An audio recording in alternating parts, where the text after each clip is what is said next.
Alarmante incremento de contagios de dengue. Según una actualización de octubre, estamos próximos a superar la epidemia del 2019. Se reportan 3.000 nuevos casos cada semana.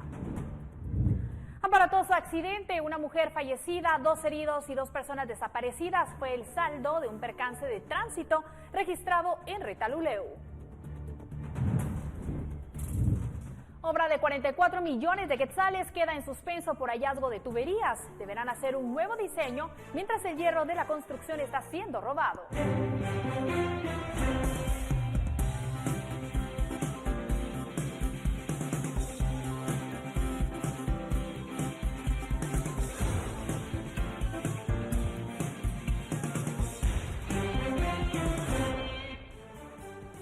Buenas tardes, bienvenidos a la emisión comunitaria de Noticiero Guatevisión. Con mucho gusto les saluda Pamela Valdés. Hoy viernes 10 de noviembre tenemos mucha información de carácter nacional e internacional. Iniciamos de inmediato con la información porque los casos de dengue en Guatemala están por superar la epidemia reportada en 2019, donde ahora el país por segunda vez en los últimos días supera los 50.000 contagios. Hasta el 28 de octubre recién pasado, en la semana epidemiológica 43 de 2023, Guatemala alcanzó 50.399 casos de dengue, de los cuales 42.946, que corresponde al 85%, son dengue sin signos de alarma, y 7.192, es decir, el 14%, con signos de alarma. La mayor incidencia se registra en Zacapa. Además, se reportaron 99 casos por dengue grave, de los cuales hay 62 fallecidos. También se registraron 30 casos de chikungunya y 23 de Zika. El reporte destacó que 16 direcciones departamentales de redes integradas de servicios de salud sobrepasan la incidencia nacional de dengue, siendo las de mayor riesgo Zacapa, Chiquimula, Petén, el área suroriente, Escuintla, Zacatepeques, Baja Verapaz y Quetzaltenango. En Guatemala se han identificado la circulación de los 4 serotipos de este virus. En los últimos 13 años se han registrado 4 años epidémicos, uno de estos en 2010, cuando se contabilizaron 17.938 casos de dengue y 837 fallecidos. Para 2014, la cifra llegó a 19.863 contagios con 111 muertos. 2019 cerró con 50.886 casos. Para 2023, la cifra ya llega a 50.399, es decir, se está a 487 casos de superar las cifras registradas en 2019. Incluso puede ser que esta ya se haya alcanzado, considerando que la fecha corte fue en octubre y semanalmente Salud está registrando 3.000 casos nuevos. La cartera reiteró a la población que ante las sospechas de síntomas de dengue como fiebre, dolor de cabeza, dolor articular y dolor detrás de los ojos, entre otros, es importante acudir a un servicio de salud y no automedicarse, siendo la atención temprana y oportuna vital para no enfermar de gravedad con el dengue hemorrágico. Con imágenes de Elmer Vargas, reportó Andrea Domínguez. La malaria sigue siendo una enfermedad que está afectando a los escuintlecos. En lo que va del año han detectado 98 casos, por ello salubristas implementarán acciones con las que se pretende ir erradicando la malaria en el departamento. La malaria es una enfermedad potencialmente mortal, causada por parásitos que se transmiten a las personas a través de las picaduras de mosquitos infectados. Según estadísticas del área de salud de Escuintla, hasta noviembre han sido detectados 98 casos, siendo los municipios más afectados La Gomera, Zipacate, La Democracia, Santa Lucía, Cotzumalguapa, Mazahua, Tiquizate y Nueva Concepción. Recordemos que la malaria o paludismo es una enfermedad parasitaria transmitida por un zancudo que pica de noche. Y este zancudo él nace sano, pero al picar a una persona enferma, pues se contagia del parásito de la malaria y entonces al picar a una persona sana le transmite por medio de esa picadura los parásitos que se alojan en la sangre, en el hígado, en el vaso, en el páncreas y por eso es una enfermedad muy delicada. Y para contrarrestar la enfermedad, salubristas incrementarán las acciones en las comunidades donde más casos se tienen reportados. En el caso de lo que es malaria, esto es precisamente durante el tiempo de verano, cuando ya las lluvias se han ido. Esto derivado a ¿por qué? Porque el 80% de los criaderos, que son de áreas eminentemente rurales, pineles, norias, donde se ha acumulado el agua, no en depósitos hechos por la mano del hombre, sino que es natural, pues ahí es donde ellos nacen. Cuando deja de llover, hay remanentes en las quebradas, orillitas de río, y ahí es donde aprovecha el vector a nacer. Para Guatevisión, Carlos Paredes. En Mazatenango, Suchitepeques, investigadores de la División Nacional contra el Desarrollo Criminal de las Pandillas detuvieron a Blanca, de 45 años, por existir orden de aprehensión desde el 8 de noviembre de este año por un juzgado de Guatemala por el delito de extorsión.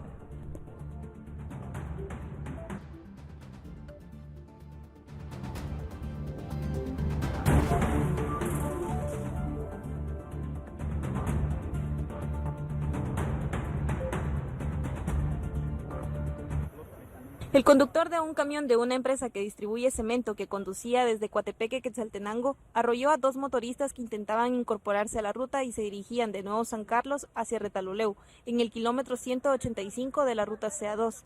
Perdió el control y cayó junto a los motoristas al río Cosito. Una mujer fallecida, 2 heridos y 2 personas desaparecidas fue el saldo del percance de tránsito. La fallecida fue identificada como Sheila Corina Ralda, de 29 años, originaria de La Cintal, y laboraba en una empresa de bebidas gaseosas. De ayer, socorristas de Cruz Roja realizaron el rescate de 2 personas de sexo masculino, quienes eran los conductores del camión siniestrado, los cuales pues fueron trasladados hacia la emergencia del Hospital Nacional de Retaluleu. Se hace la recuperación de un cuerpo de una persona de sexo femenino, quien desafortunadamente, debido a la gravedad de las lesiones, había fallecido, ¿verdad? Los heridos sufrieron múltiples traumas y fueron trasladados en estado delicado al Hospital Nacional. Al menos 20 socorristas trabajaron en el lugar para rescatar a los involucrados. Nos encontramos con la búsqueda de las 2 personas que están desaparecidas. Al momento se ha recuperado la motocicleta de la señorita que se conducía. Lo que es los buzos de bomberos voluntarios siguen en el río buscando a las personas, y la otra motocicleta que se presume que hay otra motocicleta. La búsqueda la retomaron a las 7 de la mañana y extrajeron una de las motocicletas que cayó en el afluente, pero los cuerpos no han sido localizados. Los rescatistas afirmaron que ante la falta de familiares de los presuntos involucrados, la búsqueda será suspendida en la tarde. Desde Retaluleu reportó Victoria Ruiz. En otras noticias, suspenden los trabajos de construcción de un distribuidor vial en la calzada Roosevelt por el hallazgo de un colecto bajo tierra, pieza que se desconocía de su existencia y no figuró en la planificación.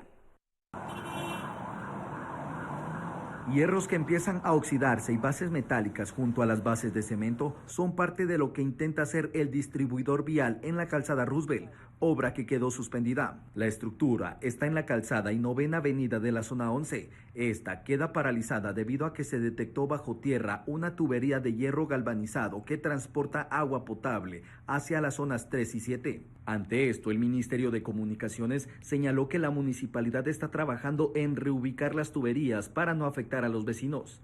Además, el Ministerio de Comunicaciones dijo que en la pila 7 se encontró un colector que pasa bajo la ubicación de la misma, por lo que se está realizando un diseño estructural por parte de la empresa ejecutora para mover la pila sin dañar la estructura. Adicional, se realizará una caja de concreto para proteger la tubería por parte de Impagua. Aún no se tiene una fecha establecida para poder concluir la construcción del paso desnivel sobre la calzada Roosevelt, y el cual costará 44.9 millones de quetzales. Según el portal de Guatecompras, el Fondo Social de Solidaridad adjudicó el proyecto a la empresa Sebco por 44.956.501 quetzales, y según la cartera, la obra tendrá una longitud estimada de 350 metros que beneficiará directamente a los usuarios del sector, proporcionando ahorro en tiempo de circulación y gastos en combustible. Ante el retraso de la obra, el Ministerio de Comunicaciones dijo que la empresa ejecutora no puede continuar los trabajos hasta que se solventen las acciones planteadas, y mencionó que el proyecto cuenta con un plazo de ejecución de 14 meses y tiene un plazo contractual vigente de 5 meses. Los vecinos de las colonias dijeron que en ocasiones hay personas que se roban el material de la obra, entre ellos el hierro. Con imágenes de Byron Baiza, para Noticiero Guatevisión, Rubén Lacán.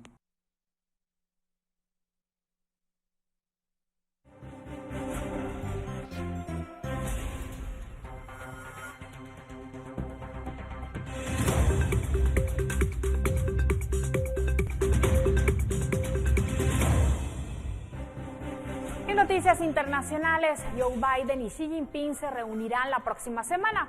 Los presidentes de Estados Unidos y China sostendrán un encuentro el miércoles al margen del Foro de Cooperación Económica Asia-Pacífico que se llevará a cabo en San Francisco. Un funcionario estadounidense detalló que la reunión busca estabilizar las relaciones entre Washington y Pekín, aclarar ciertos malentendidos y abrir nuevas líneas de comunicación. Será la segunda reunión de ambos mandatarios desde que Biden asumió el cargo en enero de 2021 y al mismo tiempo la primera visita de Xi a Estados Unidos desde 2017. El encuentro se desarrollará en varias sesiones, como sucedió hace un año en Bali, Indonesia, cuando se reunieron durante unas 3 horas al margen del G20.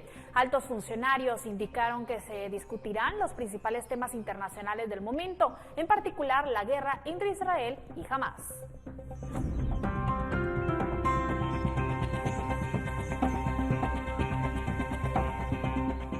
El régimen de Maduro continúa con los operativos en las cárceles para intentar anular la presencia de pandillas. El centro penitenciario La Cuarta, al norte del país, fue tomado por las fuerzas de seguridad la madrugada de este viernes. Una séptima cárcel fue intervenida el viernes en Venezuela como parte de un plan del Ministerio del Interior para liberar los centros penitenciarios de las estructuras criminales que operaban dentro de las prisiones. El centro penitenciario La Cuarta, ubicado en el estado Yaracuy, al norte del país, fue tomado en horas de la madrugada por las autoridades que anunciaron un control total del lugar. De este centro. Y con este control total aquí en Yaracuy, tenemos 100% de todas las cárceles del país bajo el régimen penitenciario del Ministerio Penitenciario, y ahora vamos a hacer un proceso de reimpulso. El plan para liberar a las cárceles de las bandas criminales inició el pasado 20 de septiembre con la prisión de Tocorón, donde operaba la organización criminal Tren de Aragua. A ese desalojo le siguieron la intervención de la cárcel más poblada del país, la de Tocuyito en Carabobo, además de la de Puente Ayala en Anzoátegui, La Pica en Monagas y el internado judicial de Trujillo. En estas prisiones se han encontrado arsenales de guerra que incluyen explosivos, granadas, armas largas y lanzagranadas, así como teléfonos celulares empleados por los reos para perpetrar delitos como la estafa y la extorsión. El presidente de Rusia, Vladimir Putin, se presentó por sorpresa en la noche del jueves en el cuartel general de su ejército para la operación en Ucrania. Se trata del segundo desplazamiento del jefe de Estado a Rostov del Don en menos de un mes. Según el Kremlin, el mandatario observó nuevos equipos militares y recibió informes sobre el desarrollo de la operación militar.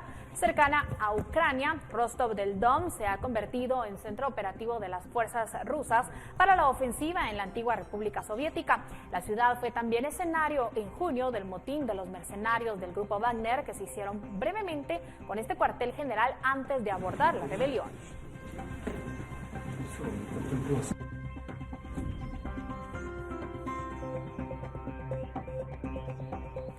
Una escuela y varios hospitales del norte de la Franja de Gaza que albergan a civiles desplazados por la ofensiva israelí contra Hamás fueron blanco el viernes de bombardeos y disparos, según fuentes médicas palestinas y dirigentes de este territorio, gobernado por el movimiento islamista. Bombardeos y disparos en la Franja de Gaza. Fuentes médicas palestinas y el movimiento islamista Hamás afirmaron el viernes que fueron alcanzados una escuela y hospitales en el norte del territorio que albergan a civiles desplazados por la ofensiva del ejército israelí. Israel advirtió que sus fuerzas matarán a militantes de Hamás si son vistos disparando desde centros de salud. El ejército israelí ha acusado repetidamente a Hamás de utilizar hospitales y el centro Al-Shifa en particular para coordinar sus ataques y también como escondites para sus comandantes. El primer ministro Benjamín Netanyahu reiteró el jueves que su país no pretende gobernar ni ocupar la Franja de Gaza, más de un mes después del inicio de la guerra entre Israel y Hamás, que ha sumido al enclave en una situación humanitaria dramática según la ONU y ONGs. Israel prometió aniquilar a Hamás en represalia por el ataque del 7 de octubre, en el que combatientes islamistas mataron a 1.400 personas, en su mayoría civiles, y secuestraron a unas 240. Según el Ministerio de Salud del gobierno de Hamás, los bombardeos israelíes en la Franja de Gaza han matado a más de 11.000 personas, sobre todo civiles. La Agencia de la ONU para los Refugiados Palestinos anunció el viernes que más de 100 de sus empleados han muerto en la Franja de Gaza desde el inicio de la guerra. Según Estados Unidos, el gobierno de Netanyahu aceptó hacer pausas humanitarias diarias de 4 horas para que los civiles atrapados en los combates en el norte de la franja puedan huir al sur. Israel abrió el domingo un corredor de evacuación, pero los palestinos denunciaron combates persistentes a lo largo de esta ruta, que según datos del ejército y la ONU, ha sido utilizada por 100.000 personas desde el miércoles. Giro inesperado en el caso contra el vicepresidente de la República. La diputada que preside la comisión pesquisidora afirmó que recibió un memorial en el cual el denunciante desiste de su señalamiento.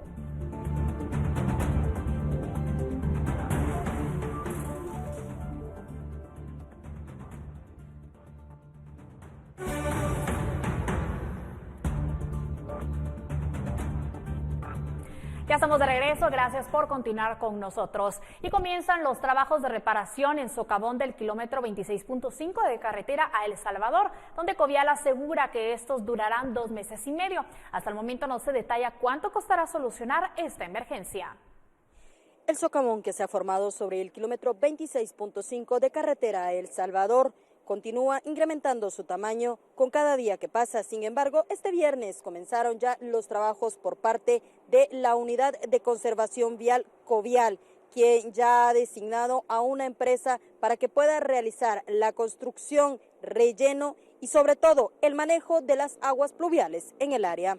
Aunque Covial estaba enterado desde hace 3 meses de este gigantesco socavón que ya afecta el carril derecho con dirección hacia El Salvador, los trabajos comenzaron este 10 de noviembre. En la zona hay presencia de maquinaria y algunos trabajadores. Sin embargo, por ahora están enfocados en abrir el camino para empezar la construcción. La empresa designada para los trabajos de mitigación y reconstrucción sobre el sector buscará construir un relleno y también un muro de contención, además de un disipador de aguas pluviales sobre el tramo. El socavón tiene 24 metros de largo, 15 de ancho y 16 de profundidad. Se ha preguntado a Covial cuál es el monto y la empresa ejecutora del proyecto, y aunque se indicó que se consultaría al área encargada, al cierre de la nota no se tenía. En el portal de Guatecompras, del 23 de octubre al 3 de noviembre, se evidencia que la Unidad Ejecutora de Conservación Vial, bajo la modalidad de emergencia vial, ha adjudicado al menos 10 proyectos que suman 228.805.093.70 quetzales. De estos, 5 proyectos son por emergencia de la red vial, que suman 225.345.711 quetzales. A estos se le suman otros 5 proyectos adjudicados para la supervisión de los proyectos mencionados anteriormente. En estos hay un monto total de 3.459.382 quetzales.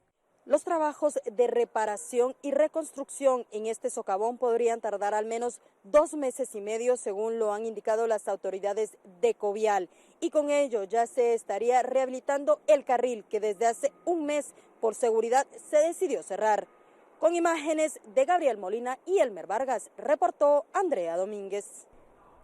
La diputada Andrea Villagrán, quien preside la comisión pesquisidora que conoce las diligencias de antejuicio en contra del vicepresidente de la República, Guillermo Castillo, afirmó que este viernes recibió un memorial en el cual el abogado Nimrod Esteves, quien denunció al vicegobernante, desiste del señalamiento que hizo en contra del funcionario y por el cual se busca retirarle la inmunidad. La denuncia se deriva de un nombramiento supuestamente irregular al frente de la Senavet. Pese a este desistimiento, según la parlamentario, el memorial solo será incluido en el expediente y la comisión continuará con su trabajo, ya que tiene previsto sostener su primera reunión el miércoles de la próxima semana. Dicha comisión debe rendir un informe al Pleno donde recomiende o no retirar la inmunidad del vicepresidente. Los magistrados del Tribunal Supremo Electoral presentaron 4 amparos en la Corte de Constitucionalidad con la intención de dejar sin efecto la resolución de la Corte Suprema de Justicia, que dio trámite y envió al Congreso el expediente con el que se busca retirarles la inmunidad a 8 magistrados del Tribunal Supremo Electoral. Todos los jueces, excepto la presidenta Blanca Alfaro y el magistrado Gabriel Aguilera, presentaron amparo. La Corte de Constitucionalidad dio trámite a los amparos y solicitó informes a la Corte Suprema de Justicia previo a resolver las acciones legales.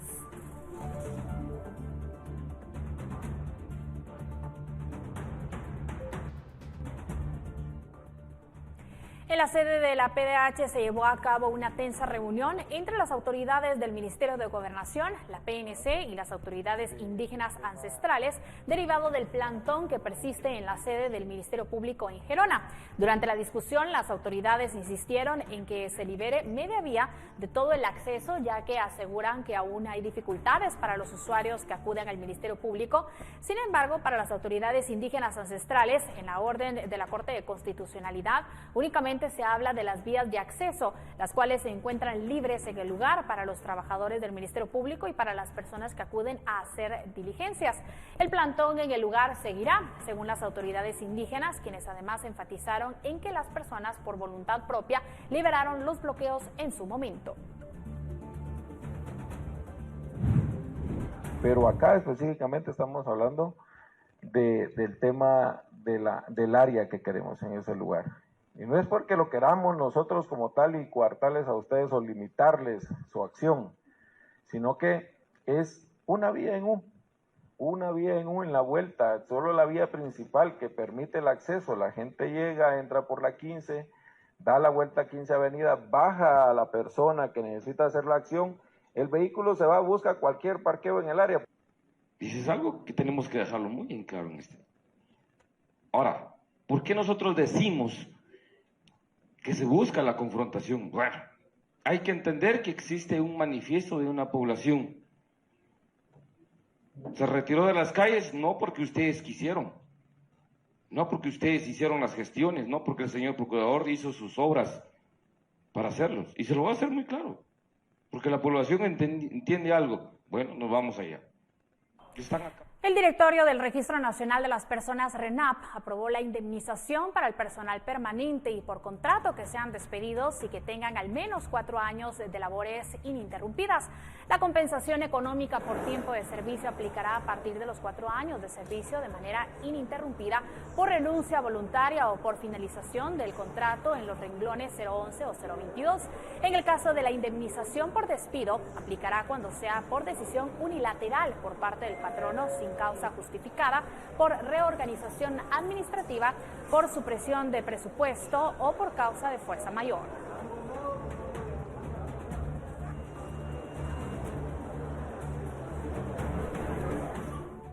La abogada y exfuncionaria de la CICIG, Claudia González, podrá salir de prisión en Mariscal Zavala luego de que una sala le otorgara medidas sustitutivas solicitadas por sus representantes legales.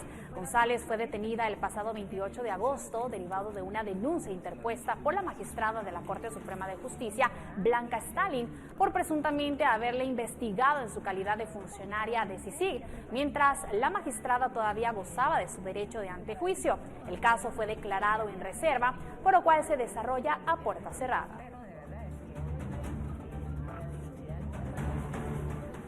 Según el informe preliminar de la Sociedad Interamericana de Prensa, los periodistas en Guatemala sufren persecución por quienes también buscan judicializar el proceso electoral. El informe final será aprobado el domingo, pero vea qué más se señala en la siguiente nota. La libertad de prensa en el país se ha visto afectada en el marco del proceso electoral y según el informe preliminar de la Sociedad Interamericana de Prensa, los periodistas son perseguidos principalmente por aquellos actores que intentan judicializar las elecciones llevadas a cabo en junio y agosto pasados. Según la actualización del Índice Chapultepec de Libertad de Expresión y Prensa 2023, Guatemala sigue teniendo un promedio de 32.7, por lo que se considera al país con una alta restricción de libertad. Por detrás de Guatemala, aparecen países como Cuba, Venezuela y Nicaragua, catalogados como naciones sin libertad de expresión. El clima político y social está polarizado como consecuencia de acciones emprendidas por la fiscal general Consuelo Porras, del Ministerio Público, y el fiscal Rafael Curruchiche de la Fiscalía Especial contra la Impunidad, en contra del Tribunal Supremo Electoral, sus magistrados y directores, según expuso textualmente la entidad regional.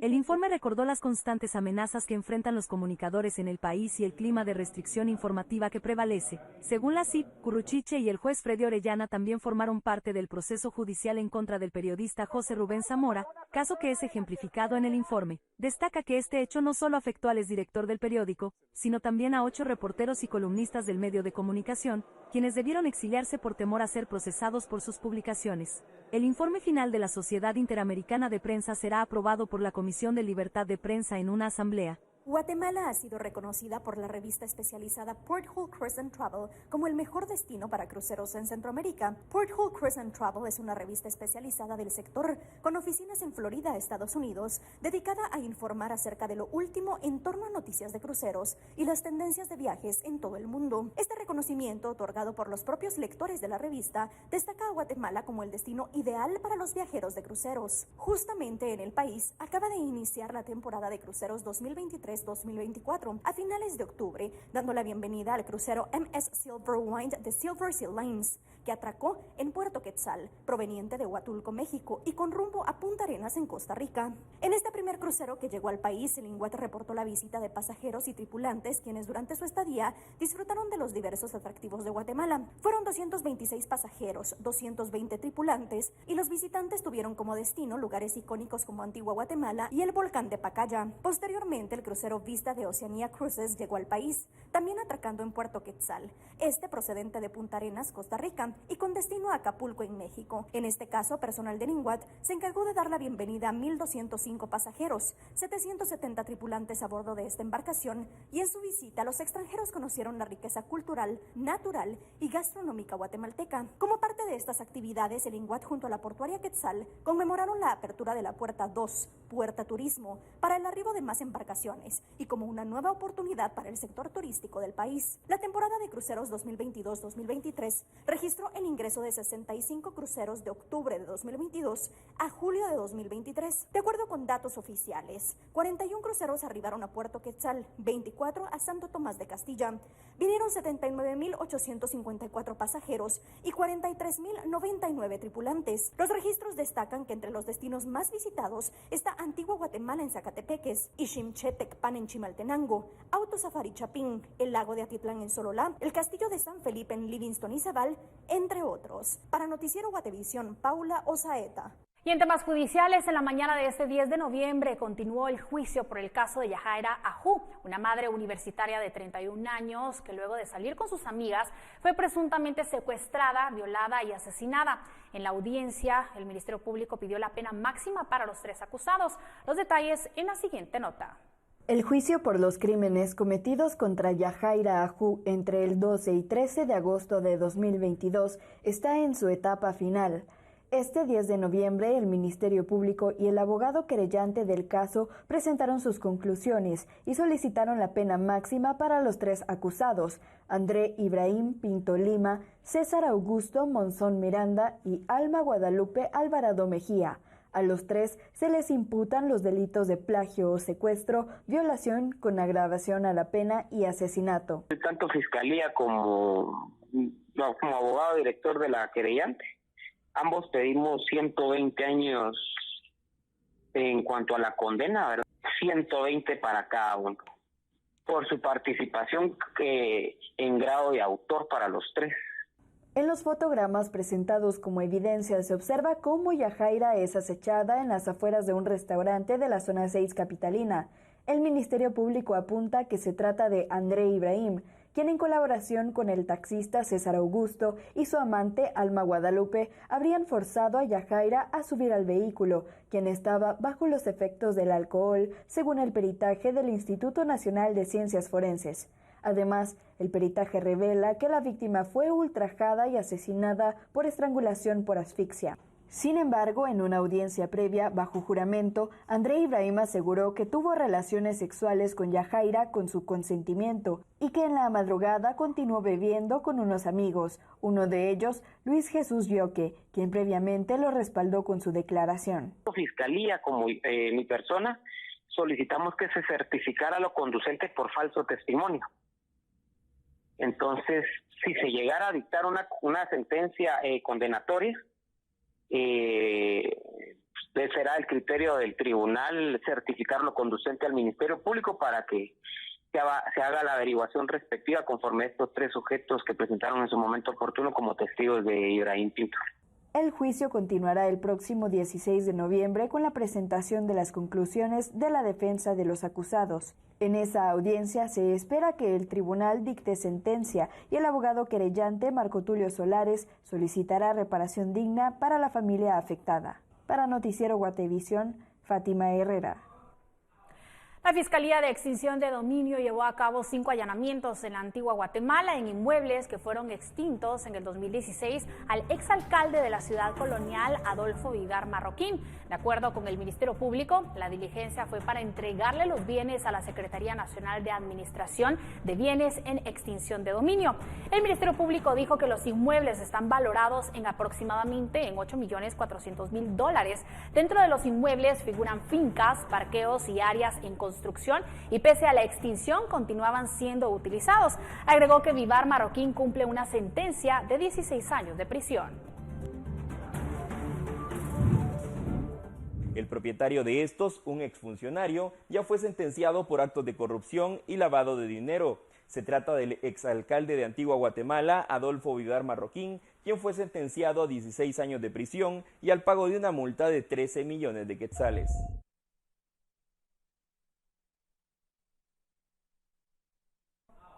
En otros temas, el INSIBUME informó que para este sábado se prevé un amanecer nublado y lloviznas sobre la zona norte del territorio nacional. Además, durante el día podría haber nubosidad dispersa alternando con nublados parciales. Agregó que debido al ingreso de humedad y nubosidad desde el Mar Caribe, promoverá nublados con lloviznas o lluvias intermitentes y posible actividad eléctrica sobre las regiones norte, franja transversal del norte y Caribe.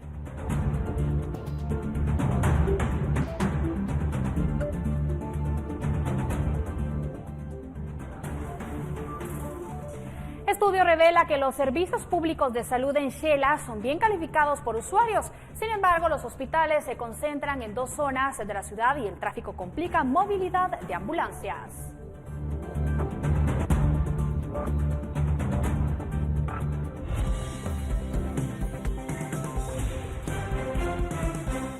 Ya estamos de regreso y es momento de conocer lo que nuestros televidentes nos han compartido a través de WhatsApp. Recuerde que usted también puede enviarnos sus mensajes o denuncias para Guate Reporta al 4003-3859.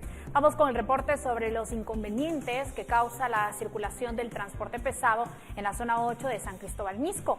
El mensaje dice que el tráfico ha empeorado con la circulación sin restricción de horario, ante lo cual nuestro televidente se hace la pregunta: ¿qué pasó con la restricción de horario del transporte pesado? Recordemos que a inicios de este mes transportistas obtuvieron respuesta positiva de algunas comunas de la metrópoli para circular en horario restringido con el fin de recuperarse económicamente luego de los bloqueos.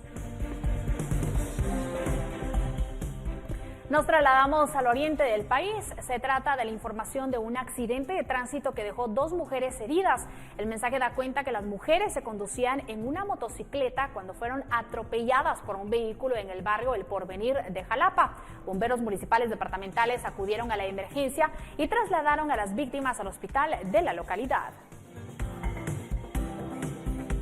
Un estudio del sistema de salud privado y público en Quetzaltenango confirmó que los servicios privados son buenos pero caros, mientras que los servicios públicos fueron calificados por la población como buenos.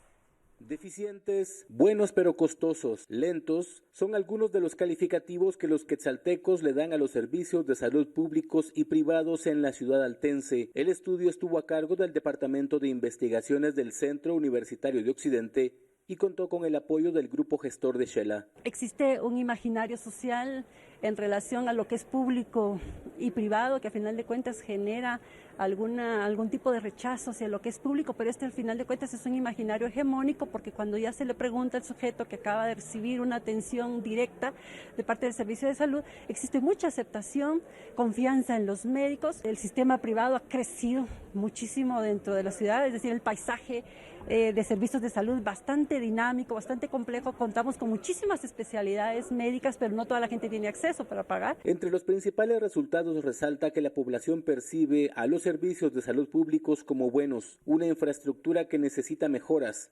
Otro dato positivo fue que la mayoría de personas considera que en lo público sí funcionan los tratamientos. Los diferentes servicios de salud que funcionan, la capacidad instalada a veces es la que perjudica, y nos pudimos dar cuenta en el estudio que las instalaciones y el tiempo de espera de los pacientes es un factor importante que puede causar algún grado de insatisfacción. La opinión pública de los servicios que nosotros estamos dando a la población está bien vista. Quetzaltenango promueve el turismo de salud, y para el grupo gestor los datos de la investigación servirán para señalar al sistema de salud público mejoras, pero una oportunidad para consolidar a Shela como un destino para encontrar tratamientos médicos. Es una oportunidad para el desarrollo local, ¿verdad?, a través de los servicios de salud, niveles de vida digna a cada uno de los pacientes, y este es un instrumento para impulsar formulación de políticas públicas. En Quetzaltenango, para Noticiero Guatevisión, Minor Talk.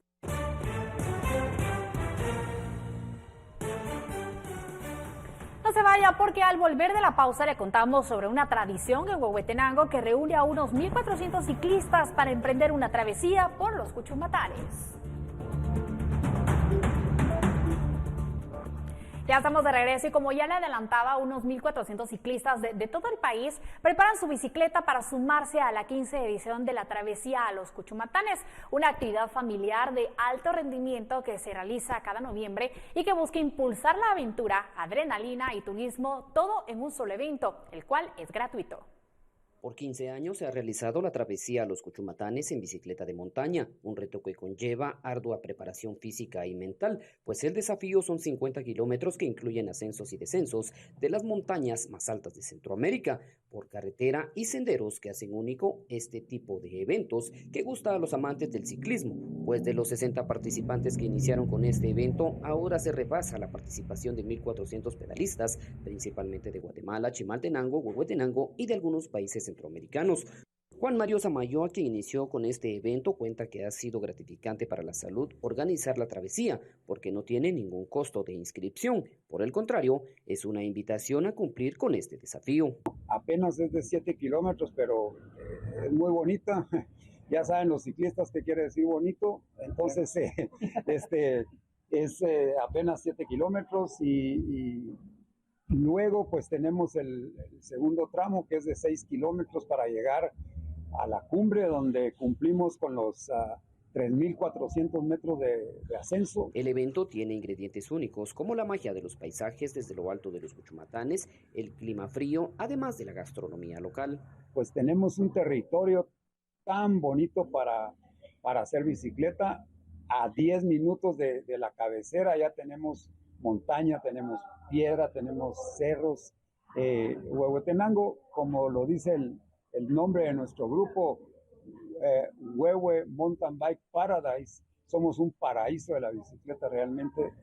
Para esta travesía, los organizadores ofrecen abastecimiento, equipos de apoyo, asistencia de mecánicos y médicos por cualquier emergencia. Desde Huehuetenango, reporta May Castillo, Noticiero Guatevisión.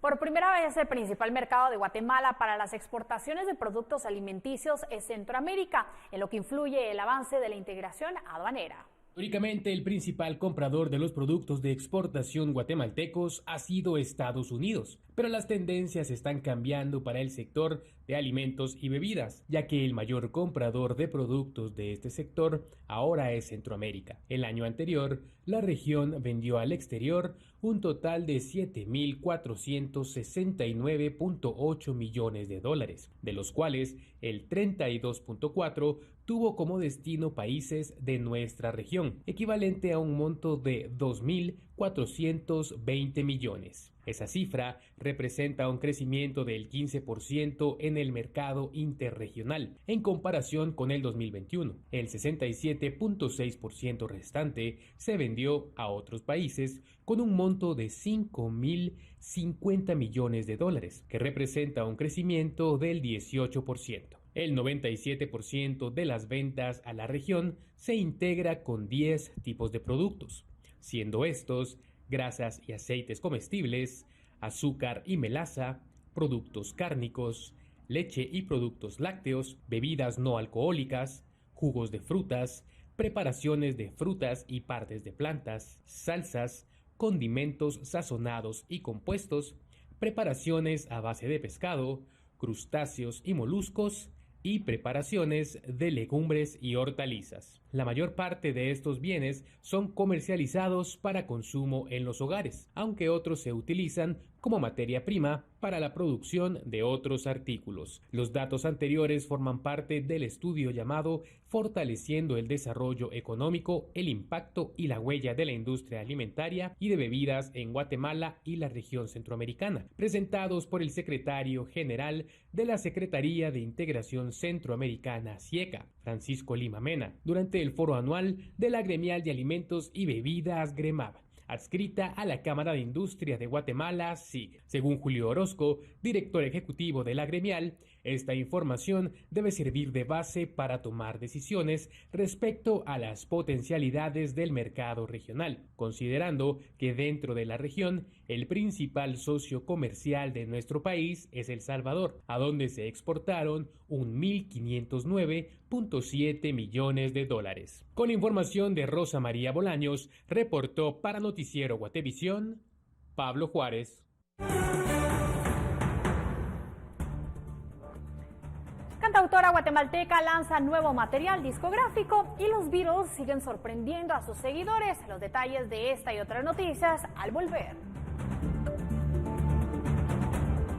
Y llegó el momento de despedir la emisión comunitaria de Noticiero Guatevisión. Gracias por habernos acompañado. Recuerde que hay más noticias a las 9 de la noche. Que tenga una excelente noche y por supuesto un excelente fin de semana.